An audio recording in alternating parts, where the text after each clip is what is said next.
Hello everyone, welcome to exam Dost my dear students. मैं again आप लोगों के लिए लेकर आया हूँ एक और क्वेश्चन जो वोल्टेज गेन से रिलेटेड है, जिसमें मैं transconductance, overall transconductance and overall output impedance दोनों निकाल के दिखाऊंगा। एंड इन दैट वे हम overall voltage gain V out upon V in calculate कर रहे होंगे। तो ये क्वेश्चन एक दिख रहा होगा कि वी आउट अपॉन वी इन वाला, बट इसमें हम तीन कर रहे होंगे क्वेश्चन कम से कम। जैसे कि एक वोल्टेज गेन भी निकाल रहे होंगे, आउटपुट इंपीडेंस भी निकाल रहे होंगे from this terminal, and as well as हम overall transconductance I out upon V in भी निकाल रहे होंगे। तो इस क्वेश्चन को हम सॉल्व करने वाले हैं। तो एक बहुत बेसिक और सिंपल क्वेश्चन है। जस्ट एक ये पैरेलल में रेजिस्टेंस आरपी लग गया है, जिसकी वजह से एक बच्चा थोड़ा अनकंफर्टेबल हो सकता है। तो बिना इस क्वेश्चन को लेंथी बनाए हुए जो सबसे शॉर्टेस्ट मेथड हो सकता है, शॉर्टेस्ट पॉसिबल, वो मैं करने की कोशिश करूंगा यहाँ पर। तो एक सिंपल क्वेश्चन है, तो आप इसमें बने रहिए और इस क्वेश्चन को एंजॉय कीजिए। ठीक है, तो जिसके पास ये क्वेश्चन अगर नोट्स में है इस टाइप का क्वेश्चन, तो डजेंट मैटर, आपको लिखने की जरूरत नहीं, otherwise you can include this question in your notes. Okay, तो आप देखते हैं यहाँ पर आपको we out upon V in निकालना है। जैसा कि मैंने पिछला क्वेश्चन आपने देखा होगा, तो मैंने इसमें एक ट्रिक बताई होगी कि आपको एक ओवरऑल ट्रांस कंडक्टेंस निकाल लो और ओवरऑल आउटपुट इंपीडेंस निकाल लो, दोनों का प्रोडक्ट कर लोगे तब भी आपका वोल्टेज गेन आ जाएगा। And how it comes equal to voltage gain, ये मैंने लास्ट वीडियो में आपको बताया। तो अगेन इस क्वेश्चन को सॉल्व करते हैं अगेन। तो first of all I am going to calculate overall transconductance GM. तो जीएम मैं कैलकुलेट कर रहा हूं, overall transconductance GM. GM क्या होगा बेटा? Overall output current I out upon overall input voltage V in. इसकी वैल्यू निकालनी है मुझे। अगर मुझे ये निकालनी है तो सबसे पहले मैं क्या करूंगा, एसी एनालिसिस कर रहा हूं ओबियसली। तो सबसे पहले मैं मॉसफेट M4 को ड्रॉ करूं। मैं ये मैंने M4 को ड्रॉ किया, ये मेरा M4 है और ये इसका ग्राउंड हो गया M4 का। M4 के बेस की वो गेट की बात करूं मैं, तो गेट भी क्या हो गया बेटा? ग्राउंड, क्योंकि एसी एनालिसिस कर रहा हूं। ये मेरा रहा M3 ट्रांजिस्टर, ट्रांजिस्टर M3। ये भी मेरा PMOS है और इसका गेट टर्मिनल अगेन ग्राउंड। ये मेरा आउटपुट साइड का टर्मिनल है, ठीक है। और यहां पर मेरा ट्रांजिस्टर है बेटा M2। अब देखो यहां पर केयरफुल होके देखता हूं, ये आरपी कहां पे लगा हुआ है? इसके ड्रेन और सोर्स के बीच में पैरेलल में लगा हुआ है। अगर मैं ऐसे जोड़ दूं इसे तो कोई दिक्कत तो है नहीं है, कोई पागलपन तो नहीं किया हमने। ऐसे जोड़ दूं तो बात तो बराबर ही है। ऐसे करके जोड़ दिया मैंने। यही तो आपका ट्रांजिस्टर क्या है? M2। और M2 का जो गेट है वो एक डीसी वोल्टेज है, उसको ग्राउंड कर दिया मैंने। नेक्स्ट आपके पास M1 दिख रहा है बेटा, तो ये मैंने लिया M1। ये M1 ट्रांजिस्टर है मेरा, जो कि एक NMOS है, ठीक। और इसके इनपुट पर मेरा एक AC सोर्स लगा हुआ है Vin, और ये यहां पर ग्राउंड है। तो सबसे पहले मैं ट्रांस कंडक्टेंस निकालूं, तो ट्रांस कंडक्टेंस क्या होगा? ओबियसली मुझे आउटपुट करंट की बात करनी है, तो मैंने इस आउटपुट साइड मैंने एक आई आउट करंट एज्यूम कर लिया, और ये शॉर्ट सर्किट करंट है, ठीक है। तो इसको मैंने ग्राउंड कर दिया, ठीक है। तो यहां पर मैंने आई आउट अपॉन वी इन मुझे निकालना है। अब आई आउट अपॉन वी इन मुझे निकालना है, सबसे पहले वही करंट के बारे में बात करनी है मुझे। तो मॉसफेट के सारे मॉसफेट की मुझे करंट्स के बारे में सोचना है, ठीक है।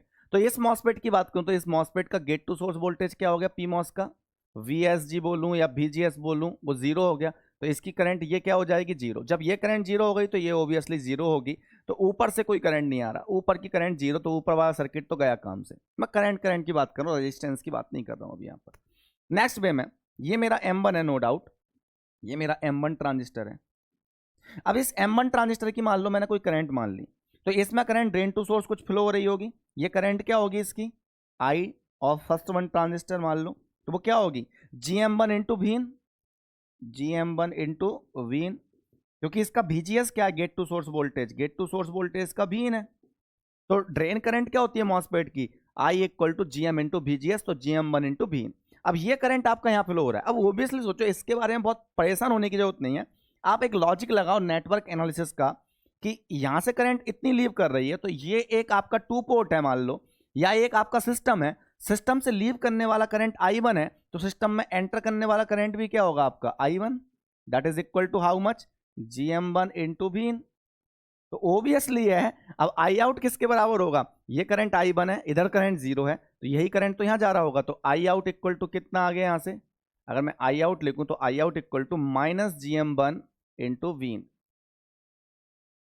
तो मेरा GM कितना हो गया? Overall transconductance I out upon V in, मेरा I out upon V in हो गया बेटा माइनस GM1।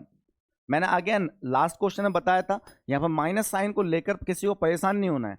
अगर मैं आई आउट को ऐसे एंटर करता हुआ मानता तो ये प्लस आ जाता। तो अगर क्वेश्चन में कल के दिन अगर ट्रांस कंडक्टेंस पूछा जाएगा कि ओवरऑल ट्रांस कंडक्टेंस निकालो, तो वो करंट को मेंशन करके देगा आपको कि भैया overall transconductance GM equal to I upon V निकालना है, where I is this current which is flowing in this direction और इन दिस डायरेक्शन, वो मेंशन करके देगा। ठीक है, तो यहाँ पर मेरा माइनस GM1 आ गया। ठीक है, पिछला वाला क्वेश्चन ये दोनों कंबाइंड होकर देखना, आपको अच्छा अंडरस्टैंडिंग डेवलप होगा जिन्होंने एनालॉग सर्किट ठीक से अगर कंप्लीट वे में नहीं पढ़ा है तो। ठीक है, अगर उन्होंने पढ़ा है प्रॉपरली तो कोई दिक्कत नहीं, उनके लिए बहुत बाएं हाथ का क्वेश्चन है, इसमें कोई बड़ी बात नहीं है।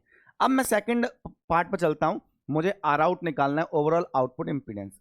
तो मैं सेम सर्किट को बना देता हूँ, 2 PMOS है, नीचे 2 NMOS है, तो पहले मैं इनको बना देता हूँ।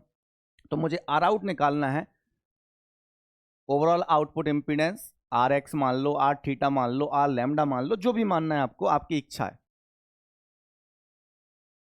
जरूरी नहीं है कि आप उसको आर आउट बोलें, आप आर बाई बोल दो, आर इक्विवेलेंट बोल दो। कई बार मैं आर इक्विवेलेंट लिख देता हूँ, कई बार मैं आर आउट लिख देता हूँ, कई बार आर जेड लिख देता हूँ। तो ये जस्ट इससे आपका एक सोचने का नजरिया बदले। ठीक, ये यहाँ पर आए हम, ये 2 NMOS है मेरे,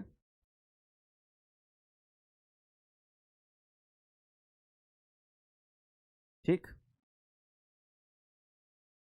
यहाँ पर मेरा इनपुट वोल्टेज लगा हुआ है, ये ट्रांजिस्टर मेरा M1 है, ये मेरा M2 ट्रांजिस्टर है, ये मेरा M3 ट्रांजिस्टर है आई थिंक, और ये मेरा M4 है, और यहाँ पर आउटपुट है। ठीक, और यहाँ पर इसके पैरेलल में एक रेजिस्टेंस लगा हुआ है RP।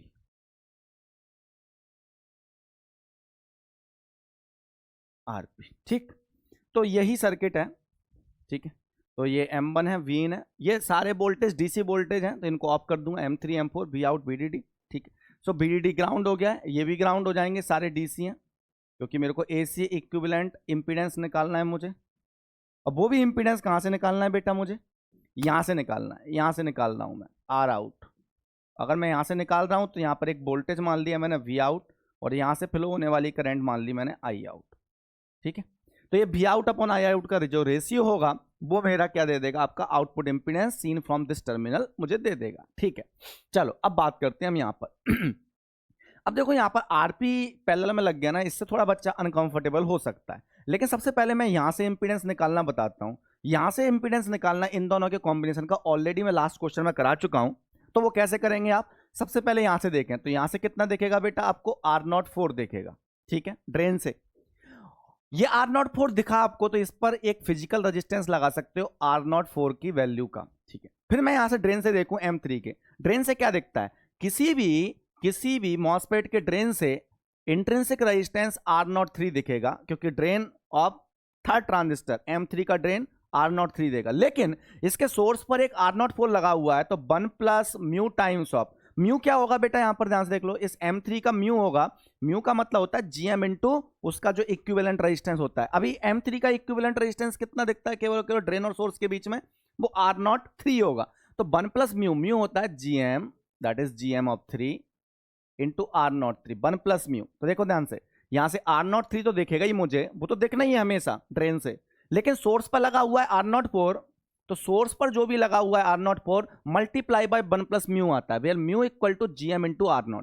अब देखो ध्यान से, यहां पर म्यू को और अच्छे से समझोगे आप, म्यू GM इंटू R0 नहीं होता, म्यू होता है GM into R0 parallel, RL parallel, जो भी आपके लगा हो, ड्रेन और सोर्स के बीच में जो भी रेजिस्टेंस लगाओ। अब जैसे कि मैं यहां पर देखना स्टार्ट करूंगा, अब यहां पर जो M2 है, इस M2 का इंट्रिंसिक रेजिस्टेंस क्या होगा, ये तो R02 होगा, तो इसका R02 नहीं हुआ, अकेला R02 पैरेलल RP जो होगा ना, वो म्यू में काउंट होगा।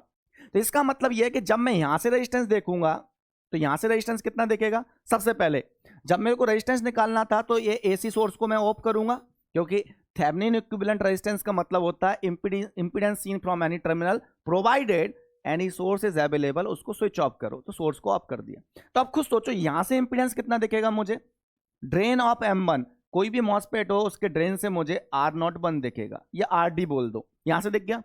अब मैं ये मॉसफेट है मेरा M2, इस M2 के सोर्स पर लगा हुआ है R01, जो कि एक फिजिकल रेजिस्टेंस है, और इसके ड्रेन से देखना है। लेकिन सबसे पहले मैं इसका म्यू डिफाइन करूं तो इसका जो म्यू होगा, जिसको मैं म्यू इक्वल टू क्या बोलता हूं मैं, जीएम इंटू आर नॉट बोलता था। अब समझो, जैसे कि मैंने यहां पर इसका म्यू की बात करूं तो यहां पर मैंने म्यू क्या था, M3 का जो म्यू था मेरा, वो म्यू था बेटा कितना, GM3 और R03, क्योंकि R03 यहां पर एक रेजिस्टेंस होता है ड्रेन टू सोर्स। लेकिन इसका म्यू क्या होगा, इसका जो म्यू होगा जिसको हम बोलते हैं एम्पलीफिकेशन फैक्टर, जो मैंने EDC में आपको पढ़ाया है, एनालॉग सर्किट में मॉसफेट पढ़ाते समय सबसे पहले म्यू ही सिखाता हूं मैं। Amplification factor mu equal to होता है यहां पर, अब ये GM2 इंटू R02 नहीं लिखूंगा मैं, R02 के साथ पैरेलल में RP है तो RP भी लिखना पड़ेगा मुझे, R02 पैरेलल RP, इस बात का ध्यान रखना।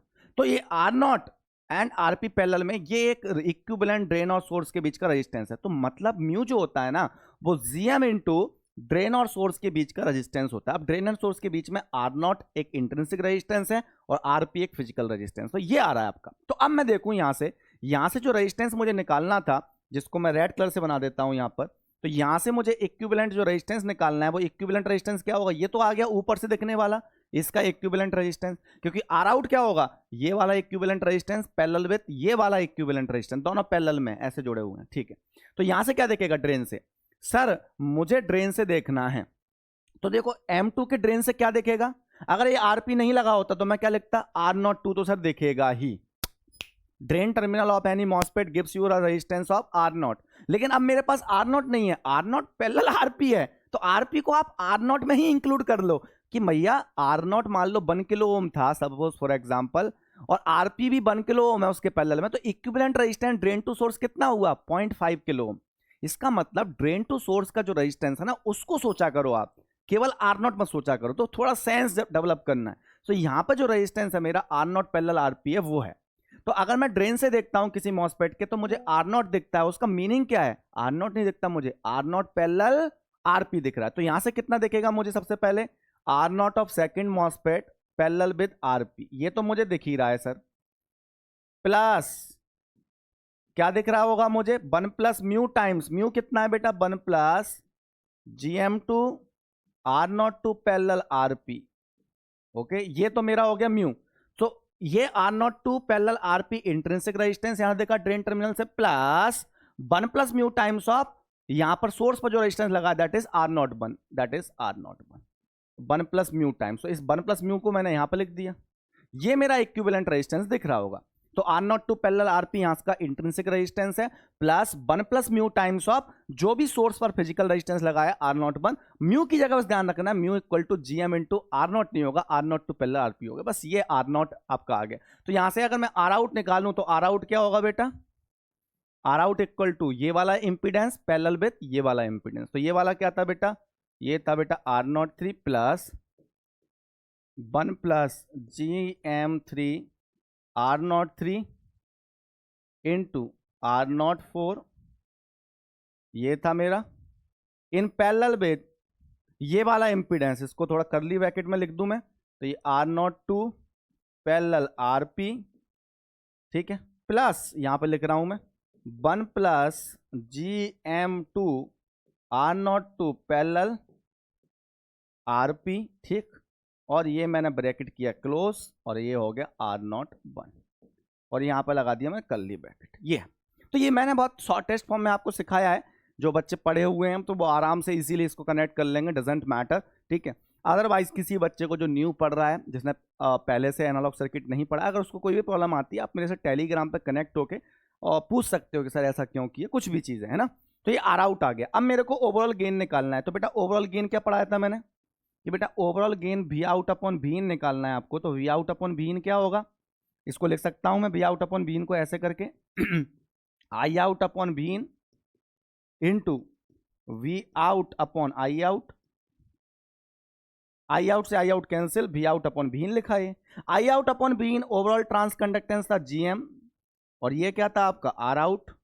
GM इक्वल टू कितना आया, ओवरऑल ट्रांस कंडक्टेंस अभी ऑलरेडी निकाल चुका हूं, वो आया माइनस GM1, तो ये आ गया मेरा minus GM1 into are out की जगह मैं आर आउट ही लिख रहा हूं, क्योंकि आर आउट ऊपर लिख चुका हूं, बहुत बड़ा एक्सप्रेशन है, दोबारा लिखने का कोई मतलब नहीं है, ये आर आउट लिखा हुआ है, उसको यहां पर कॉपी पेस्ट कर दो क्या, ये आपका वोल्टेज गेन का आंसर आ गया। अब अगेन मैं वही वाली बात करूंगा, कौन सी बात, मान लो जीएम का आंसर मान लो आपका प्लस जीएम बन आ जाता। फॉर एग्जाम्पल मान लो कोई बच्चा आई आउट करंट को ऐसे मान लेता, ऐसे, तो I out equal to GM one into V in आता, पॉजिटिव आंसर आता। तो आप वो बोलता है कि transconductance overall GM equal to GM one है, आर आउट है ही, और वो आंसर लगाते समय यहाँ पर माइनस साइन उसके में नहीं आता, सॉल्यूशन में माइनस साइन नहीं आता तो कोई दिक्कत नहीं है, गेन तो आपका मैग्नीट्यूड में तो आंसर सही आ गया। लेकिन क्वेश्चन में अगर दोनों ऑप्शंस गिवन है, एक माइनस साइन वाला और एक विदाउट माइनस साइन वाला, फिर बच्चा कैसे चेक करेगा कौन सा वाला करेक्ट है। तो साइन पर अगर आपको पहुंचना है ना, तो साइन के लिए देखो मैंने पिछले क्वेश्चन में बताया था, यहाँ पे ही बता रहा हूं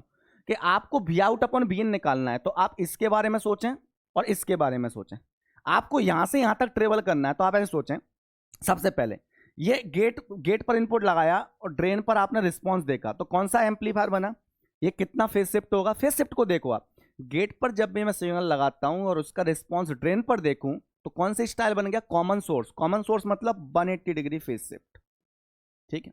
मतलब गेट और drain 180 degree out of phase signal होते हैं एक मॉसफेट में। यहां पर आ गए आप। अब इसके बाद रेजिस्टेंस तो कोई फेज शिफ्ट देगा नहीं यहां पर। अब यही सिग्नल मान लो यहां पर कुछ सिग्नल का पोर्शन पहुंचा, यहां से यहां तक का देखूं फेज शिफ्ट तो कितना होगा बेटा, ये मॉसफेट है, मॉसफेट के सोर्स पर आपने सिग्नल लगाया, ड्रेन पर उसका रिस्पॉन्स देखा आपने, कॉमन गेट स्टाइल बना। सोर्स पे कुछ लगाया, ड्रेन पर रिस्पॉन्स देखा, तो कॉमन गेट में 0 डिग्री फेज शिफ्ट, तो यहां तक आ गया। अब यहां तक पहुंच गया मैं, तो यहां से यहां तक देखूं मैं कितना फेज शिफ्ट आया मेरा, सर यहां से यहां तक गया मैं तो 180 डिग्री फेज शिफ्ट आया। मतलब वी आउट और वी इन एक दूसरे से 180 डिग्री आउट ऑफ फेज होने वाले हैं, इसलिए माइनस साइन आना चाहिए। और वास्तव में आपके एक्सप्रेशन में बेटा माइनस साइन आया हुआ है ऑलरेडी। अगर नहीं आया होता तो आप लास्ट में माइनस साइन को इंक्लूड कर दें और ऐसा मेंशन कर सकते हो, कन्वेंशनली बात कर रहे हो कि output V out and V in are 180 degree out of phase, hence there should be a phase shift, और आप ऐसे कर सकते हो। तो ये एक सिंपल क्वेश्चन था जो हमने सॉल्व किया। इसके अलावा मैं आपको इन्फॉर्म कर दूं बेटा तो बेटा एग्जाम दोस्त के प्लेटफॉर्म पर आप है ना अपनी प्रिपरेशन को बहुत अच्छा रूप दे सकते हैं। हमारे पास सारे के सारे फुल कोर्सेज अवेलेबल हैं ईसी और इलेक्ट्रिकल ब्रांच के लिए। गेट 2025 और 2026 के लिए मैक्सिमम डिस्काउंट चल रहा है 35% हर कोर्सेज पर। Subject wise individual courses available हैं। अगर आप सब्जेक्ट वाइज मान लो फॉर एग्जांपल इलेक्ट्रिकल मशीन में आपको डिस्कम्फर्ट फील होता है तो आप subject wise electrical machine only खरीद सकते हैं, हमारे यहाँ पर ये फैसिलिटी अवेलेबल है। आप मान लो एनालॉग सर्किट में या पावर इलेक्ट्रॉनिक्स में डिफिकल्टी फेस करते हैं तो आप सब्जेक्ट वाइज उनको पढ़ सकते हैं आप। तो यहाँ पर सब्जेक्ट वाइज आपको सॉल्यूशन मिलता है, along with that full courses available है। अगर किसी बच्चे को लगता है कि मुझे पूरी फुल तैयारी करनी है इस केस में वो इंडिविजुअल कोर्सेज पर क्यों जाए, उसको कॉस्ट इफेक्टिव बनाना है कोर्सेज को, परचेज को, तो वो फुल कोर्स खरीद सकता है। तो यहाँ पर 2025 और 2026 सबके लिए कोर्सेज अवेलेबल हैं। और ध्यान रखें 35% का जो मैक्सिमम डिस्काउंट है वो 10 अक्टूबर तक चल रहा है आपका, तो आप इसको ध्यान रखें। अगर बात करें हम रैंक इंप्रूवमेंट बैच की बेटा, तो देखो रैंक इंप्रूवमेंट बैच बच्चों के लिए बहुत बेनिफिशियल होता है। जो बच्चे अभी ऐसी प्रिपरेशन के मोड में पहुंच चुके हैं कि उनके काफ़ी सब्जेक्ट कंप्लीट हो चुके हैं और वो चाहते हैं कि मैं अपने सब्जेक्ट को बहुत अच्छे से रिवाइज कर लूँ और सब्जेक्ट को रिवाइज करने के साथ साथ मेरे को अच्छे क्वेश्चन प्रैक्टिस के लिए मिल जाए, जैसे कि मैंने अभी इस सेशन में आपको क्वेश्चंस कराए, इन क्वेश्चन को देखकर आपको बहुत अच्छा फील हो रहा होगा। तो इसी टाइप से हम क्वेश्चंस आरआईबी में कराते हैं हर सब्जेक्ट में। तो आप रैंक इंप्रूवमेंट बैच को खरीद कर आप अपने आरआईबी के थ्रू आप अपने अच्छे क्वेश्चंस को प्रैक्टिस कर सकते हैं इंडिविजुअल सब्जेक्ट में, जिससे आपके क्वेश्चन का दायरा भी बढ़ जाएगा, अंडरस्टैंडिंग का दायरा भी बढ़ जाएगा, आपकी प्रैक्टिस भी बढ़ जाएगी। तो आरआईबी जो बैच है ना वो सबसे बेनिफिशियल हो जाता है ऐसे बच्चों के लिए, और इस टाइम पर तो सबसे ज़्यादा, क्योंकि इसका मतलब रैंक इंप्रूवमेंट बैच अकेला नहीं है, इसका मतलब क्रैश कोर्स भी है ये आपका एक शॉर्ट ड्यूरेशन में आपका रिवीजन भी दे देता है और क्वेश्चन भी सारे प्रैक्टिस हो जाते हैं और अच्छे लेवल के क्वेश्चन प्रैक्टिस हो जाते हैं। अब देखो 35% मैक्सिमम डिस्काउंट चल रहा है और कोर्स की प्राइस कितनी कम है 5850। आप अच्छे से इसको परचेस कर सकते हैं आराम से। अगर मैं आगे बढ़ूं बेटा तो आगे अगर आप बात करते हैं तो गेट 2026 के कोर्सेज के बारे में जो मैं ऑलरेडी बता चुका हूं आपको। अगर मैं बात करूं बेटा आपके सब्जेक्ट वाइज कोर्सेज की जो अभी रनिंग चल रहे हैं आपके लाइव, तो देखो अभी 7 अक्टूबर से ही आपका पावर इलेक्ट्रॉनिक्स से स्टार्ट हुआ है। अब देखो पावर इलेक्ट्रॉनिक्स बेटा ऐसा सब्जेक्ट होता है ना जिसमें बच्चों को ज़्यादातर डिस्कम्फर्ट फील होता है, तो आप पावर इलेक्ट्रॉनिक्स का कोर्स भी खरीद सकते हैं। 7 अक्टूबर से स्टार्ट हुआ है, अभी आपकी 2 क्लासेस निकली होंगी लाइव और आप आराम से इसको है ना कवर अप कर सकते हैं। साथ में माइक्रो प्रोसेसर की बात करूं जिसको आप बहुत लेस वेटेज देते हैं, लेकिन जो बच्चा टॉप 10 की रैंक के दौड़ में चल रहा है और माइक्रो प्रोसेसर में उसको थोड़ा भी डिस्कम्फर्ट फील होता है तो बेटा वो तुरंत आके ना यहाँ पर एग्जाम दोस्त पर माइक्रो प्रोसेसर पढ़ ले। भीमाशंकर सर आपको एक एक्सट्रीम लेवल पर बेस्ट पॉसिबल वे में पढ़ा रहे हैं और जितना मेरा एक्सपीरियंस सर के साथ पढ़ाने का, मैं भाई बहुत एश्योर्ड हूँ इस बात में कि वो जो सब्जेक्ट डील करेंगे ना वो बहुत बेहतरीन तरीके से डील करेंगे। ठीक है, यहाँ पर बात करता हूँ इलेक्ट्रोमैग्नेटिक थ्योरीज की बात करूँ मैं, तो ईएफटी का भी कॉम्प्रिहेंसिव कोर्स अवेलेबल है। ईएफटी में मोस्ट ऑफ द बच्चों को बहुत डिफिकल्टी फील होती है, बीइंग अ इलेक्ट्रिकल स्टूडेंट और ईसी स्टूडेंट। अगर आप किसी भी ब्रांच के हैं और आपको डिफिकल्टी होती है ईएफटी में, तो आप यहाँ से आके ईएफटी को कंप्लीट कर सकते हैं। और इधर बात करता हूं मैं सफलता बैच की। जैसे कि कुछ बच्चे ऐसे भी होंगे जिन्होंने अभी तक तैयारी स्टार्ट नहीं की और अब जागे होंगे वो, और उनको लगता है अब 4 महीने में हम क्या कर सकते हैं। 4 महीने में आप बेटा ये कर सकते हो कि आप पूरा सिलेबस तो कंप्लीट नहीं कर सकते, 5 से 6 सब्जेक्ट आप कंप्लीट कर सकते हो। तो हमने 6 सब्जेक्ट का कॉम्बिनेशन आप लोगों के लिए प्रिपेयर किया है। उन 6 सब्जेक्ट को आप कंप्लीट कर सकते हैं, तो एक तो प्राइस आपकी बहुत कम हो जाएगी, फुल कोर्स नहीं खरीदना पड़ेगा, साथ ही साथ आपके 6 सब्जेक्ट सफलता बैच के थ्रू आपके कंप्लीट हो जाएंगे।